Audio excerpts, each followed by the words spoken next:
విలువలతో కూడిన రాజకీయాలను చేయాలి. ధాన్యం కొనుగోలు విషయంలో రైతుల్ని మీరు ఎంత మోసం చేశారో మీకు తెలీదా? ప్రజలకు అందుబాటులో లేకుండా బెంగుళూరులో ఉంటున్న మీరా మోసం గురించి మాట్లాడేది? వచ్చే 2 నెలల్లో సూపర్ 6 హామీలను నిలబెట్టుకుంటాం. మీకు పరిపాలన చేతగాక వర్క్ ఫ్రమ్ బెంగుళూరుగా ఉంటున్న మీకు పవన్ కళ్యాణ్‌పై అనుచిత వ్యాఖ్యలు చేసే అర్హత లేదు. ముఖ్యమంత్రి చంద్రబాబు, పవన్ కళ్యాణ్ విశాఖ ఉక్కు కర్మాగారం ప్రైవేట్ పరం కాకుండా కాపాడారు. మీకు తెలీదా? నిన్న జరిగిన ఎమ్మెల్సీ ఎన్నికల్లో కూటమి గెలుపే దానికి నిదర్శనమని నాదెండ్ల మనోహర్ అన్నారు. ఈయన రైతుల గురించి మాట్లాడుతున్నాడు. ఈరోజు శాసన మండలిలో కూడా ప్రతిపక్ష నాయకులు ఇతర సభ్యులు మాట్లాడారు. చాలా ఆశ్చర్యం కలిగించింది. విలువలతో కూడిన రాజకీయాలు చేయాలి. మీరు అనే ప్రతి మాటకి కట్టుబడి ఉండాలి. ఎన్నికల ముందు ఒక మాట, ఎన్నికలు అయిన తర్వాత ఒక మాట. ఇప్పుడు మీరు 175 నుంచి 11 దిగిపోయారు కాబట్టి మీరు బురజల్లే కార్యక్రమం చేపడుతున్నప్పుడు మేమే ప్రభుత్వంలో వచ్చినాక ఆశ్చర్యపోయాం. ధాన్యం కొనుగోలు విషయంలో మీరు రైతులను ఎంత మోసం చేశారు. కష్టపడి అహర్నిశలు కృషి చేసి రాష్ట్ర ప్రభుత్వం పైన ఒక నమ్మకంతో రైతులు ధాన్యం మీకు అమ్మితే 1674 కోట్ల రూపాయలు మీరు బాకీలు పెట్టి వదిలి వెళ్ళిపోయారు. ఇది మోసం కాదా? మడం తిప్పనన్న వ్యక్తి ఇది వాస్తవం కాదా? గౌరవ ముఖ్యమంత్రి గారు చంద్రబాబు నాయుడు గారు, అదేవిధంగా గౌరవ ఉప ముఖ్యమంత్రి పవన్ కళ్యాణ్ గారు సమర్థించి ఖచ్చితంగా దీనికి మనం ముందు తీసుకెళ్దామని చెప్పి భరోసా ఇచ్చినాక నెల రోజుల్లోనే మా కూటమి ప్రభుత్వం 1674 కోట్ల రూపాయలు గత ప్రభుత్వం చేసిన బకాయిల్ని మేము రైతులకి తీర్చాం. ధాన్యం కొనుగోలు విషయంలో ఈ రోజున భారతదేశంలో ఎక్కడ జరగని విధంగా ఒక అద్భుతమైన కార్యక్రమం ప్రజల్లో తీసుకెళ్ళాం. రైతాంగాన్ని కాపాడాం. 33,52,000 మెట్రిక్ టన్నుల ధాన్యం ఈ ఖరీఫ్ మాసంలో మేము కొనుగోలు చేశాం.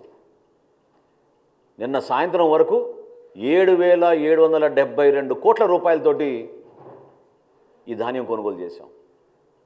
94.6% 24 గంటల లోపే రైతు ఖాతాల్లోకి జమ చేశాం. అసలు ఊహించగలుగుతారా? మీరు ఎప్పుడైనా ఈ విధంగా నిజాయితీగా పనిచేశారా?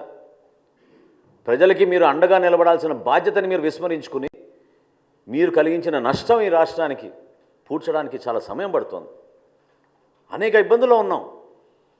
అర్థం కాని పరిస్థితుల్లో కూడా కష్టకాలంలో మేము ప్రజల్ని ఆదుకోవడానికి మేము ముందుకు తీసుకెళ్తున్నాం.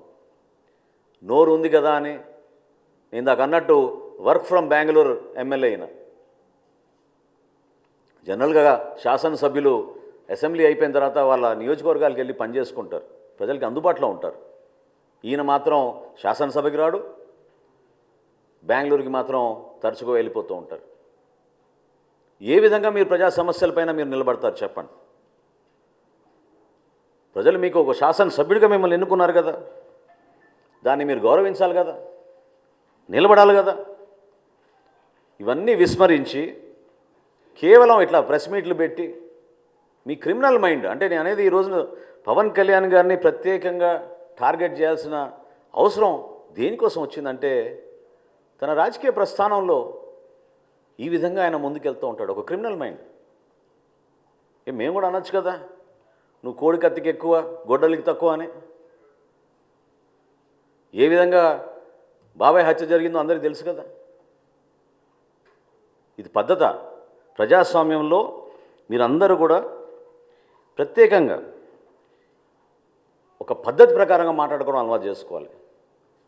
గౌరవ ముఖ్యమంత్రి గారిని, ఆయనకున్న అనుభవం, ఆయనకున్న పరిచయాలు, ఈరోజు భారతదేశంలో ఆయన కష్టపడి జాతికి అంకితం చేసిన అమరావతిని, పోలవరంని, విశాఖపట్నం స్టీల్ ప్లాంట్ని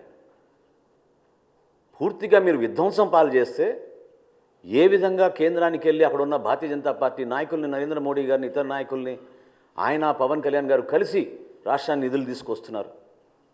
కలిసి పనిచేయాల్సిన సందర్భం కాదా ఇదని నేను అడుగుతున్నా జగన్మోహన్ రెడ్డి గారిని. మీలో ఏమైనా ఇంకిత జ్ఞానం ఉంటే రాష్ట్ర ప్రజల పక్షాన్ని నిలబడండి. అభివృద్ధి కార్యక్రమాల్లో మీరు పాలు పంచుకోండి. సంక్షేమ కార్యక్రమాలు ఎక్కడైనా పొరపాటు జరుగుతుంటే ప్రభుత్వం దృష్టికి తీసుకురండి. ఎన్నికలు ఇంకా చాలా దూరంగా ఉన్నాయి మనకి. ప్రజలు మన ఎన్నుకుంది 5 సంవత్సరాల పరిపాలన అందించమని. అంతేగాని నోరు బారేసుకుని ప్రతిసారి మాట్లాడితే మాత్రం జనసేన పార్టీ మిమ్మల్ని ఈ విధంగా మీరు చేస్తున్న ఈ కార్యక్రమాల్ని ఖచ్చితంగా ఖండిస్తాం. ఇది చాలా తప్పు. ప్రజాస్వామ్యంలో ఒక బాధ్యత గల వ్యక్తిగా, ఒక మాజీ ముఖ్యమంత్రిగా మీరు అందించాల్సిన సలహాలు సూచనలు మీరు ఇవ్వండి. వ్యక్తిగత విమర్శలకి కించపరిచే విధంగా దానివల్ల మీకు ఏదో ఓట్లు పడిపోతాయి అనుకుంటే మాత్రం నిన్నటి ఎన్నికలే మీకు దానికి నిదర్శనం.